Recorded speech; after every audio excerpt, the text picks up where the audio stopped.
Auburn has been incredible in the portal, but they still need more at one or two key positions.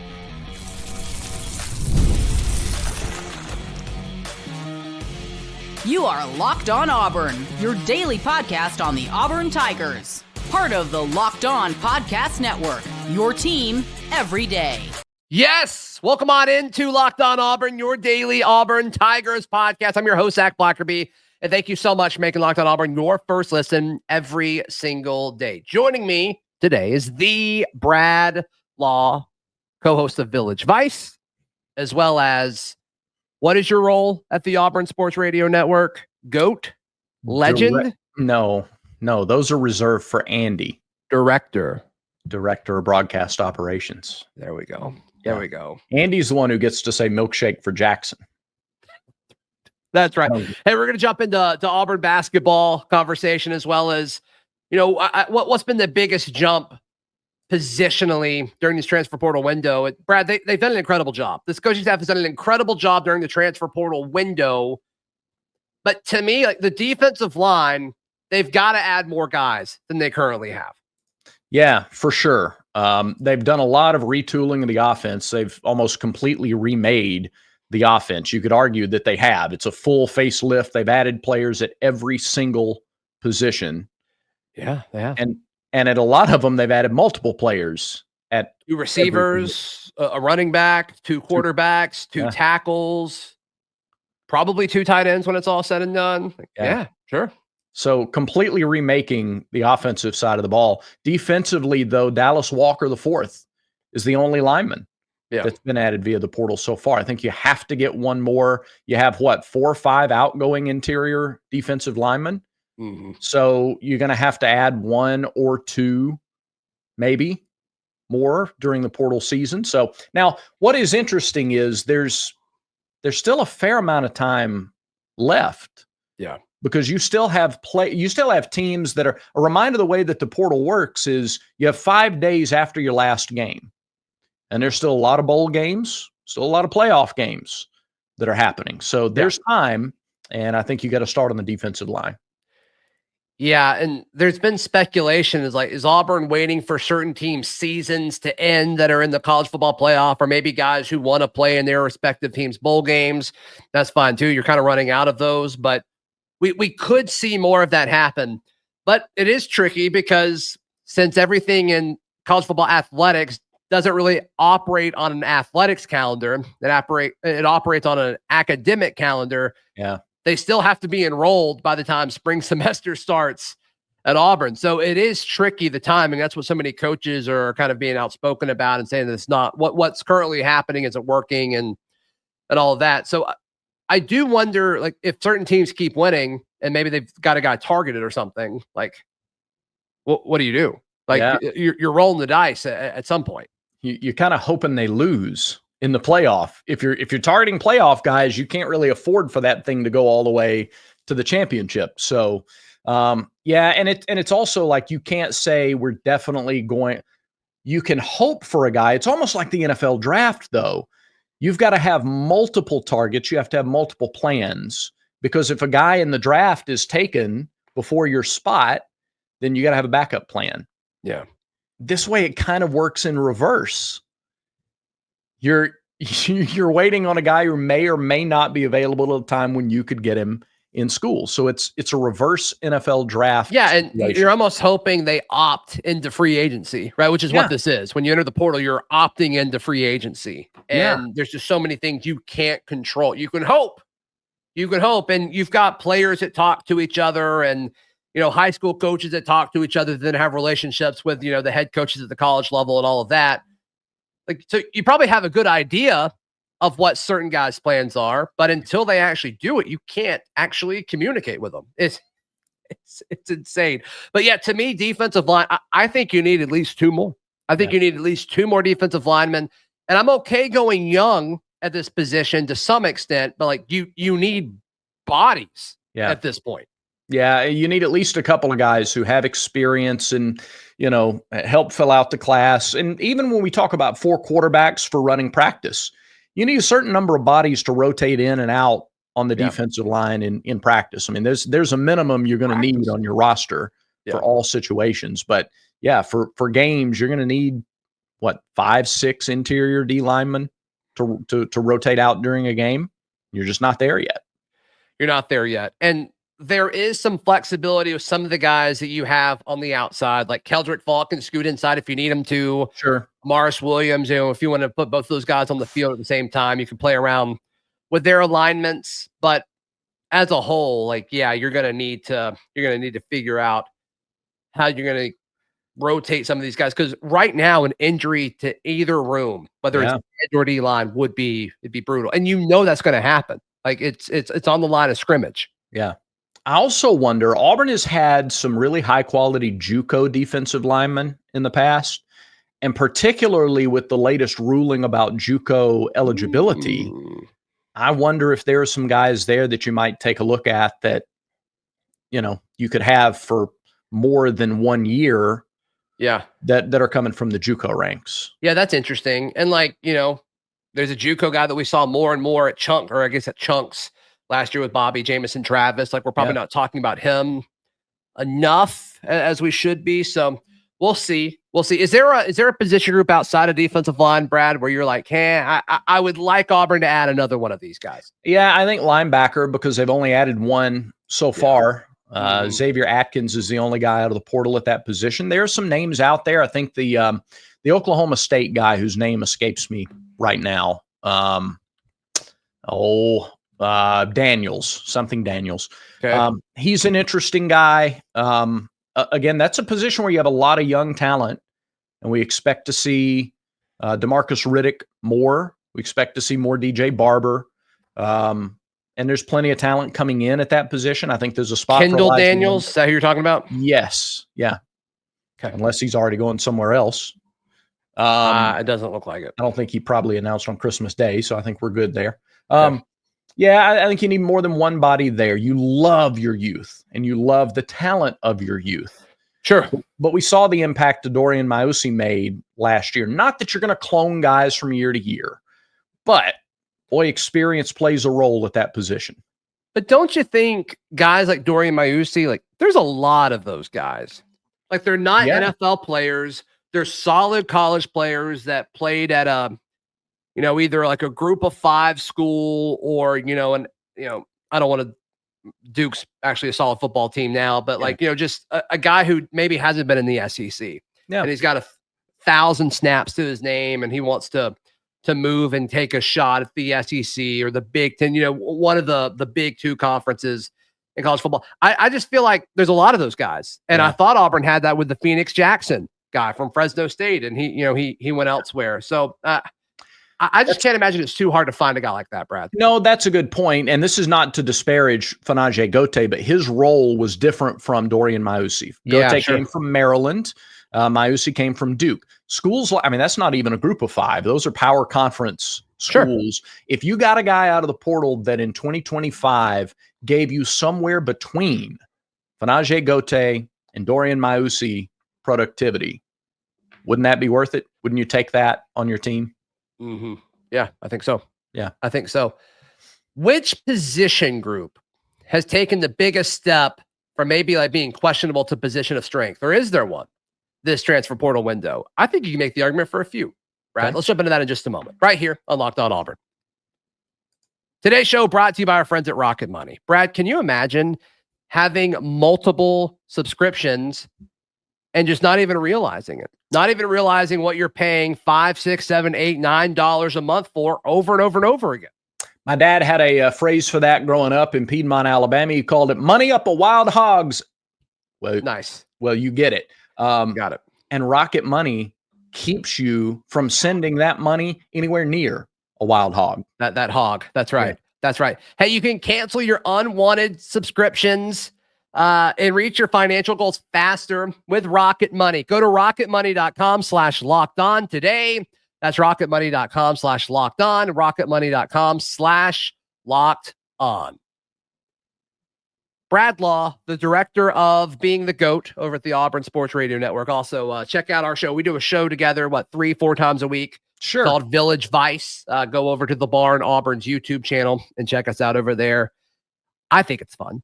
I think it's fun. We have a good time. Yeah. Check out Village Vice for sure. Brad, I think the position group that's taken the largest step forward. I know quarterback is getting a lot of attention, as it should. Auburn's totally changed their quarterback room. But to me, the answer to this is wide receiver. Agreed. Just because Eric Singleton is him, and adding him to be next to Cam Coleman and help mentor Malcolm Simmons and Perry Thompson, some of these other guys, like, it's just everything you want. And like, probably not giving enough love as we should be to Horatio Fields. Like, this is, those two guys make this room significantly better. Yeah, to bring in somebody like Singleton and replace, not replicate, because he's not trying to do the same thing Keandre Lambert-Smith did. That's been well documented on the show by others. But a guy who can produce at that kind of level, to play opposite Cam Coleman, who they sort of figured out the second half of the season, we need to force feed this guy a little bit and see what it opens up in the passing game. Real quick, do you think they force fed it to him? Because they say that they didn't. They said that like wasn't the plan going into it. I'm like, how was it not? Yeah. How was it not the plan going into the game? Yeah, I do.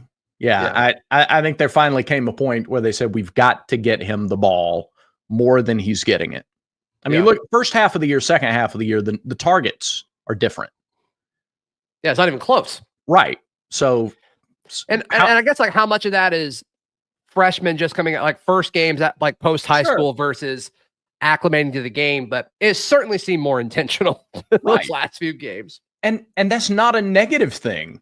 No, it's like, well, I remember when Hugh Freeze was like, why'd you target Cam Coleman 8 times? Was that the plan? He's like, no, it's just what the defense gave us. And it's like, why wasn't it your plan? That doesn't make any sense. Yeah. Why is it your plan to get it to KLS and Malcolm Simmons and Cam Coleman over and over and over and over and over again? So, yeah, I'm with you. You get your best players the ball. You get them the ball. Yeah. That's basic football. And so the fact that he kind of emerged the second half of the season, and you bring in another dynamic guy in Singleton who's versatile, and Malcolm goes into his sophomore year and gets some of the alignment stuff figured out, versatility. Maybe Perry starts to figure stuff out a little more, and then you got Fields who's 6'3". No, it's a really well-rounded room, and we know how much of a jump that receiver room took from 23 to 24. Mm-hmm. I think you've got another net gain from 24 to 25 there. And I also think there's another, I mean, we know how the Auburn fan base is. We love it, and it's so passionate. I think that's why some of them feel this way, but I understand the questions of like, oh my gosh, y'all are saying the same stuff you said a year ago, and Auburn super underachieved. I do think there's a difference with like totally rebuilding something versus just adding to it. Auburn is rebuilt the last 2 years. Now they're adding to it. And I think there is a difference there. You don't have to. Last offseason, you brought in KLS, Cam Coleman, Perry Thompson, Bryce Kane, Perry Thompson, and I'm sure I'm leaving some guys out. This year, you're just bringing in 2 studs, and everybody else is staying. They're acclimated to the system. They understand what's expected of them. I do think there's a major difference there. So we'll see. Yeah. We'll see. I mean, if you look at that room, to be fair, right, you lose Keandre Lambert-Smith. Yeah. You lose Caleb Burton. You lose Camden Brown. Burton really didn't get a whole lot of playing time last year. And I think Camden Brown in the locker room is a major loss. Sure. Not on the field, but as far as being a leader and a glue guy, like everybody I've talked to loves Camden Brown. Loves him and wishes him nothing but the best moving forward. But if you go 3 for 3 and you go Brown, Burton, KLS out, Sam Turner in, Fields in, Singleton in. Derek Smith in. Derek Smith in, yeah, great point. 4 in, 3 out. And Eric Smith, yeah, right. 5 in, 3 out. Yeah, we take. Have you not? Is that not objectively a net gain? And we'll see. Look, one of these guys got to do. I think if you do that across every position group, except for running back and edge, you're going to agree that like what's coming in is better. Yeah. And the only reason you don't say that for edge is because like they haven't really gotten a guy, but like you see the pieces that were behind J-Mac, you lose Jalen McLeod, but all the guys that were behind him are in a great spot to get significantly better from last year to this year. Yeah. And then running back, you lose Jarquez, you bring in Darrell Robinson. Like those aren't the same. Right. Those aren't the same. That's not a net gain. We still think Damari and Jeremiah, and we'll see what Alvin does as a true freshman, but he's a true freshman. And Darrell, but no, you're right. Yeah. I wouldn't say running back's a net gain, but just about everywhere else. Like offensive line, we've talked before, neither of us thought that offensive line was bad, but you've upgraded there with two tackles. Yeah. I think the offensive line's gotten a lot of hate for no reason. Were they perfect? No, but I think if you look at, most of the offensive lines in the SEC last year, I think I would have rather had Auburn's in most cases, not all, but in a lot of cases, I think so. And so you lose Percy Lewis, you bring in Xavier Chaplin. I think that in and of itself is a pretty big difference. Let me give you this one: tight end with Rivaldo out and Micah Riley. I was really high on Micah Riley. Sure, I was too. I get that. Like I think that for him to go to A&M that's a shot that you're going to have to recover from. I like the incoming guys, but you got to recover from that. That's a loss. Mm-hmm. I'll give you that for sure. And then maybe defensive line, but I feel like they're going to add more defensive linemen, and I think we're going to be okay. So we'll see. Auburn basketball, man, they're just not cooling down, Brad. They're not cooling down. What do we expect from them as far as they finish their quest to have one of the best non-conference slates, probably the best non-conference schedule that they've ever had? That's next, right here on Locked On Auburn. Today's show brought to you by our friends at FanDuel. FanDuel is America's #1 sports book. Right now, you can bet $5 and get $250 in bonus bets if that first $5 bet hits. That is so much. That's so much. Brad, Auburn's chances to win the national championship plus 600 in basketball. Okay. Incredible. Right. Yeah. Odds to win the SEC regular season plus 135. Chance to make the Final Four somehow better at plus 110. I mean, it's just FanDuel and Vegas love Bruce Pearl and the Auburn Tigers right now. That's almost even money. It's crazy. Almost to make the Final Four. FanDuel. Very good team. Man, I would jump on that at FanDuel. It's a very good team. Just visit FanDuel.com to join today. That's FanDuel.com for your chance at $250 in bonus bets. Make every moment more with FanDuel, the official sports betting partner of the NFL and the Locked On Podcast Network. Brad Law, hanging out with us. Thank you so much for your time, my guy. Hope your Christmas was very, very merry. Auburn wraps up their non-conference slate. Was it Monday night against Monmouth? That's correct. Monmouth. And it's just amazing. They go into this game with just one loss. #1 team everywhere you look except for the AP poll, because whatever. Yeah. It's just amazing to think, like, if we would have gone into this season saying, all right, hey, Auburn's going to have like 3 losses, we all would have been like, oh my gosh, we're going to be really good. And here we are with their only loss is going to be at Duke, unless something terrible happens against Monmouth. That's just, I mean, it's hard to not adjust expectations with this team.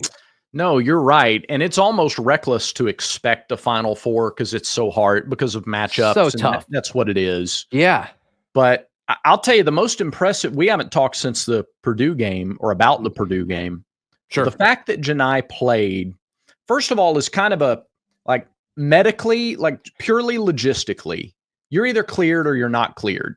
It's not like you're 50% clear. So, if he's cleared, then he's 100% ready to go. And you got to think, if there was any kind of like gray area of like, should we clear him or not? Right. They wouldn't have done it. It wouldn't have been worth it. So like, he clearly must be fine, or they wouldn't have played him. That's just the medical element, though. There's also the personal element of Janai. Like, did Janai want another game? How easy it would have been for him to say, hey, why don't I sit this one out? Yeah, sure. And I'll come back and play against Monmouth, and I'll be ready for the opener. That when you're the best player in college basketball and you're on a special team, you don't do that.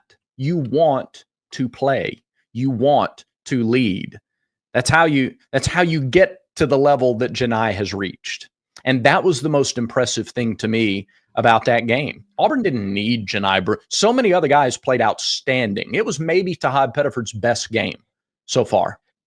Yeah. I think most people are going to say Houston just because of the way he erupted and like what was at stake for that game. But you could totally make the argument that it was the Purdue game. I'm with you. It was one of the I think Houston, he had maybe 20 points, 21 points, 3 rebounds, 3 assists. And it was the timing of those big shots against Houston. Like, there really wasn't a big moment against Purdue because it wasn't close, but statistically, I'm there with you. I'm there with you for sure. 5 assists, 3 rebounds, 18 points in the game. But the point is they didn't have to have Janai to win the game. Janai wanted to be out there.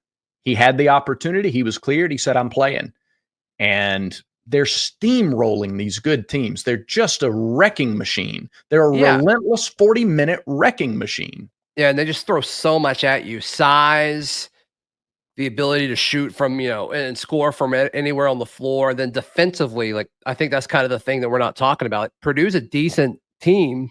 And, I mean, what Auburn did to them on the defensive side of the floor was insane. Yeah. So in comes Monmouth, the 274th ranked team, according to Ken Pom. I think this is the lowest ranked team Auburn's played this year.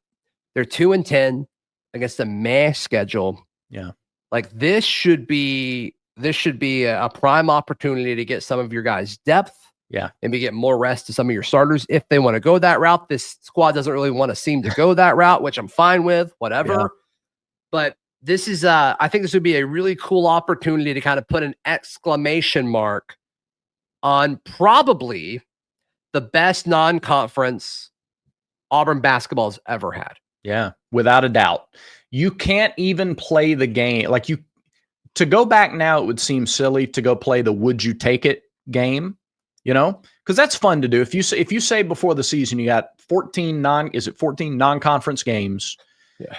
If you went 10-4, would you take it now, or would you take your chances with? I guess it'd be 13. They're 11-1. So that's right. Okay, so 13. Games. Would you take 10-3 right now? Like, if we flash back to November 1st, yes. Would you take 10-3, or would you play out the schedule? No, I would take 10-3 in a heartbeat. Absolutely. I would assume you'd lose 1 or 2 in Maui. Yeah. And then you would either lose to Duke or Houston. Yeah. You can't even play the game with 12-1. That's not even, nobody's split on that. It's historic. Right. Number 1 offensive efficiency rating, number 10 defensive efficiency rating. Schedule will get harder in conference play, but you're built for that. That's what you're built for. I hope to see a lot of JP Pegues. I hope to see a lot of, Jaheim Nelson. I would love for Pegues to figure it out. Yeah. And the fact that they haven't really let him figure it out is interesting to me. Like, in these games that are super lopsided and he's still not playing for the last few minutes. Yeah. I think how much JP Pegues play, assuming Auburn does what they should against Monmouth, assuming this is a 30-point game, which it should be. Which, by the way, 30 would be a little low relative to some of these games. They're beating top 25 teams by 20 and 30. Right. Yeah, maybe Monmouth will give them a better game than Purdue did. I say that tongue in cheek, or maybe even Ohio State. We'll see. But how much Pegues plays, I think, is going to be super interesting. How much, Hudson and all these guys. Like, I want to see. I mean, because that's kind of one of the things with Bruce Pearl, where if you have a criticism, it's like how long it takes him to set his rotation. It seems pretty set at this point. I can't imagine changing anything, but you got to think this is kind of your last chance to experiment with something for a while. Yeah, I didn't think JP was going to come in and play 34 minutes a game like he did at Furman. I thought he'd play more than the last 2 or 3 of these games. And I don't know that it matters in the bulk of your schedule. Like, I like the rotation they have now in any game on any court, but the way they play defense, we've seen this in years past. Teams shoot a lot of free throws. It means you get a lot of fouls called on you. Yeah, there's going to be a game where a couple of guards get in foul trouble or a couple of big guys get in foul trouble. You're going to need some extra minutes. You might need 5 extra minutes from Hudson, 5 extra minutes from Pegues. Yeah. And that's where figuring it out consistently in a way you feel confident about is important. Yeah. I don't know, to be fair, I don't know if you get that against Monmouth. I don't know how much it registers if it happens against Monmouth. But the minutes would be nice. Yeah, it's a game on the schedule. You got to play it. So might as well win it. Might as well win it by a lot. So Brad Law, how can people check out everything that you've got going on? AU Brad Law on X. Give us a follow at AU Sports Network on all the social media platforms as well. And check out the show that I do with Zach, Village Vice, on the Barn Auburn YouTube channel. Yeah, and go subscribe over to The Barn at thebarnauburn.com. And we'll see you next time. This has been Locked On Auburn.